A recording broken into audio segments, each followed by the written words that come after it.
Alright, there's a fan blowing. You can probably hear it. I don't care. Kind of covering the mic. I don't care about that either. Different funnel. You'll note when I take this out, well, you can't see it. Let's take my word for it.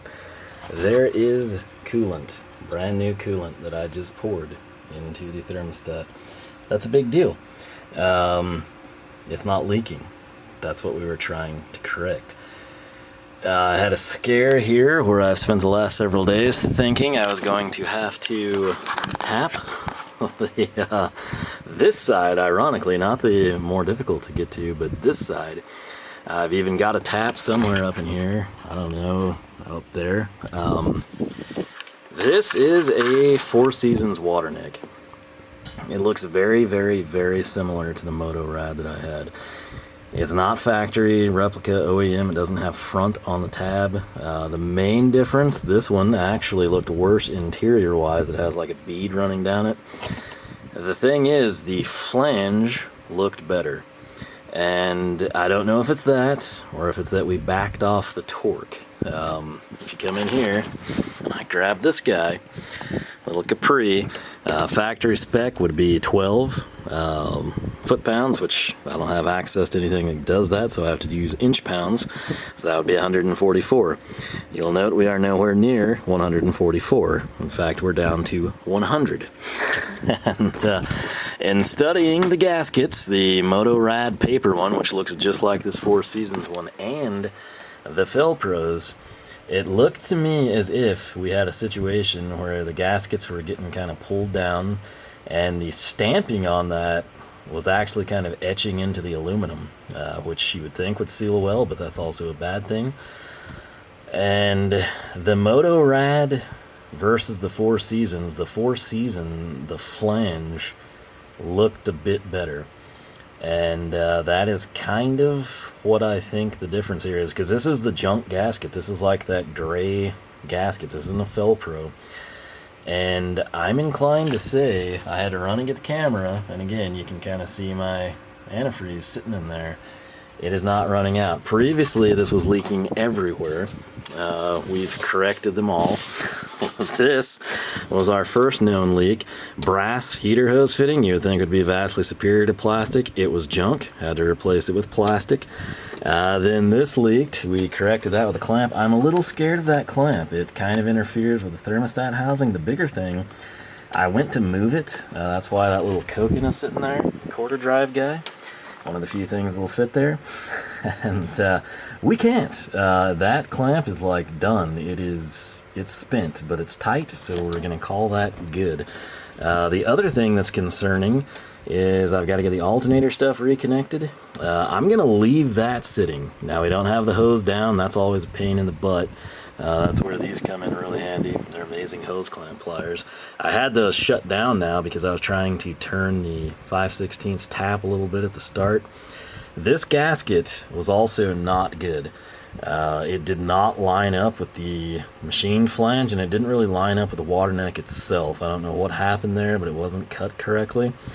Kind of made it very difficult to start this bolt, and that could be where the problems arose. I don't know, but I cleaned it out. That's why all the picks are up there on the cowl. Cleaned it out, put fresh anti-seize on the bolt. I always like to do that, you know, bolt into aluminum anyway. And this is holding, so that's what I wanted to see. And we have all that fluid there stacked up in that housing that should be trickling down in that valley on the manifold where you kind of see that shadow region. And it is dry. It is bone dry. And we've been recording now for almost, well, 4 minutes. I think it might be golden, and that's good because this was a stupid nightmare that we didn't ever need to deal with in the first place. So essentially, if that doesn't leak, we've got to, I did go ahead and disconnect this connection here on top of the alternator, which is this guy. We got to get the ground stud, which I've like thrown somewhere over there. You can see it hanging out. Got to get all of this back out of the way of the fan. It is a pain in the butt to get down in there. Doesn't matter how many hours you spent tearing down, replacing thermostats and water neck housings or anything back there. It sucks. It's just It's not fun. And it's also really hard, I cannot tell you. Like, I'm on a little step stool over here, and it is a nightmare.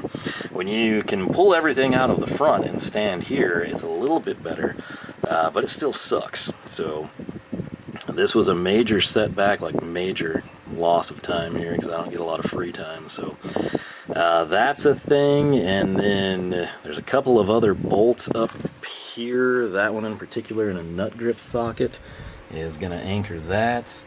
And then there's the whole bracket somewhere over there. We've thrown it as well, I think under the cowl, and we'll have to get it back with that aluminum spacer and that bolt. So basically just reconstructive surgery here, but I'm gonna let that thing sit. I might even top this thing off. Looks like it's going down some, which is good, because it's not going down into the intake valve. It means it's going down into the block. And we're gonna go ahead and let it sit out. I'll probably just cover this with a rag for tonight. But good lord, this started out, I was just going to put the air intake on like a long time ago, and it turned into this mess over, sadly, a long time again because of just a lack of free time. So I knew tomorrow, the whole week basically, is going to be really difficult for me to get time out here, short of, like, I was out here until 1 last night. That's when I get free time, is if I make free time, essentially. So, but this saga might be done, and it's because of that Four Seasons water neck. So, yeah, I did look into making a billet one. It was going to be $500 design fee, $250 for one part. At what point would we get the cost down to where you would actually want to buy a billet water neck? I don't know, and you're thinking, hey, that's stupid, who would buy that? I'll tell you who. People like me that are just ticked that it's leaking and want something better. Aluminum on aluminum is the best seal you can get, in terms of similar metals, of course.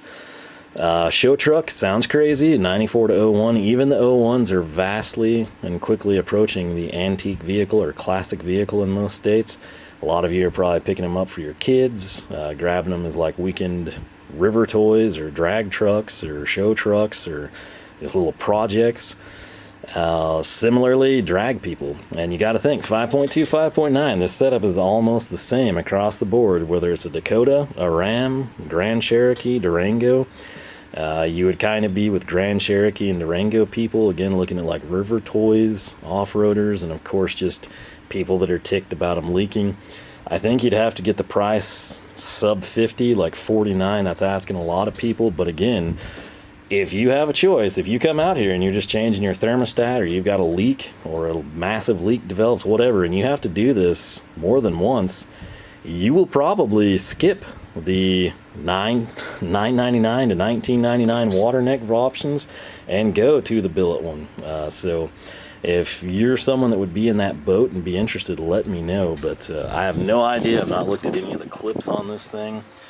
But I know we sadly got set back a lot by this thing. So anyway, this is great news. I would stay away from Motorad, at least with the Hughes air gap. The Four Seasons does seem to be superior, at least in terms of sealing, and that is kind of the important thing here. So the Motorad looked good, it just was not. Let me jump over here with you. I got some fresh right stuff. I was convinced we were going to have to use that. So this guy right here, Four Seasons 85181. It turned out to be a winner. Didn't look like it was going to, but it did. This here is the Motorad, and where you can kind of see things. Number one, it's a smooth neck on the inside. This one does have a seam. It's like a really bad looking weld on the Four Seasons. These dimples seemed a little bit more aggressive, but then where they had this, I kind of wish I would have showcased the comparison beforehand, but I didn't think it was going to make a difference, and I was just going to have to gunk it. I kind of feel like they didn't do a good job here, and that's kind of, I think, where it was coming and permeating from. If I take you here under the Hazette, I was having to use that thing to try and turn this stupid... I got to get some better taps and dies here at the house. But right here, I labeled these so I would not forget. And you can kind of see what I'm talking about with that dimple, but I labeled the side that was leaking. This was the Motorad paper gasket. And when you look down on it, and it's easier to see on the Felpro, number one, I think that was too much torque. The 12 foot-pounds, I would back that off. I think by hand would probably even be better. I would have stopped a bit before the 100 inch-pounds that we set it to, but you can kind of see where that tore out on the Fill Pro, and then it looks like a decent seal there, but where you see like the rust color, that's where it was leaking. That's where it was coming through. So this just, it's really going to be hard for me to get this down for you. I can see it. I don't think the camera is going to pick up on it. Sort of underneath, if you go to the dimple slot and then the bolt hole, right there is sort of where you've got the, there you can kind of see it now, finally. So this area here, where you see that, I think that's what was going wrong, and then it was kind of tracing back on that ring and dripping down. So again, you can kind of see where they just randomly stopped that ring. I think that was a bad decision. So part number again, 85181. It did the trick. So happy day, happy day. We'll take one last look into the valley here. All right. Yeah, I think we got it. So in this situation, if you're going Hughes air gap, you've got a choice. It's not like the Four Seasons is $30 and the Motorad was $5 and I cheaped out. They're all roughly the same price. And in this case, with the Hughes air gap, I would 100% go with the Four Seasons. So that is awesome though, because I didn't have to put gunk. This is a nightmare. Let's say the thermostat goes out, or we need to tweak it, or we're going to change it or something. If I would have had to have gunked that thing, it would be a complete nightmare to clean that up. It just, where it is, the front accessories, you get the idea. I'm literally here on this little step stool. And yeah, it's not fun at all, but this is great news. This is like the best thing I could have happen on a Sunday evening, so I'm gonna call it a win. I might put some of the connections back, but I'm gonna wait. I want to top this off again and see if it bleeds out any at all, but I think it's a win. That wraps this up. I can finally then get back to that thing right there, which is what this video was supposed to be, was installing the cold air intake. So yeah, my apologies, but man, you know, I try to be upfront with people. The stuff doesn't always go smooth. This is one of the dumbest things you could have happen. It's certainly not our fault. It wouldn't be your fault if it leaked either. It was just a bad water neck, and that's kind of what it comes down to. So, and then a bad fit again. If you have a choice between brass and plastic, I think most people are going to say, oh, you know, I'll take the brass, and that turned out to not work well here. So, little things, but we're working through them. The biggest fear of a leak past this, well, you might have something with the exhaust or something, but that line back there that we built, our crossover for the, you know, fuel rail, those are a little sketchy in part because you cannot see back there, you cannot get back there. It's a pain in the butt. I got some stuff in from Frigola, some crimped lines actually to use at work, and man, that crimping is nice. It wouldn't be my ideal color scheme, the black and the blue, but I will sacrifice that for a leak-free connection there. Again, I've had, I know one, maybe two of you that said when you did an engine swap or had to do motor work or went to a Hughes, you made your own lines and they leaked. Again, I did everything I could, you know, leak tested, put it under the water, submerge it, check it, all that stuff, bought the kit. My first real PTFE lines there. And I feel good about it, but, you know, hey, I would have never thought that would have leaked either, so, or that, or the other connection. So you can see how it snowballs, and it's just part of working on things. So anyway, I'm going to end this. My apologies if the fan's been blowing, but it was not really hot today, but humid, and that makes it like a swelter box in here. So I had to put the door down so the bugs wouldn't come in at nighttime here, and yeah, you know the drill. So yeah, small victories. It's the little things, and it's the same way for you. Again, this is not an entertaining video. It's very helpful for some of you probably if you're in the same boat. If you're not, this is like a total train wreck, right? But like I said, you know, you might have an exhaust gasket, you know, on your headers, it constantly gives you trouble. Maybe mine's fine. You never had the water neck issue.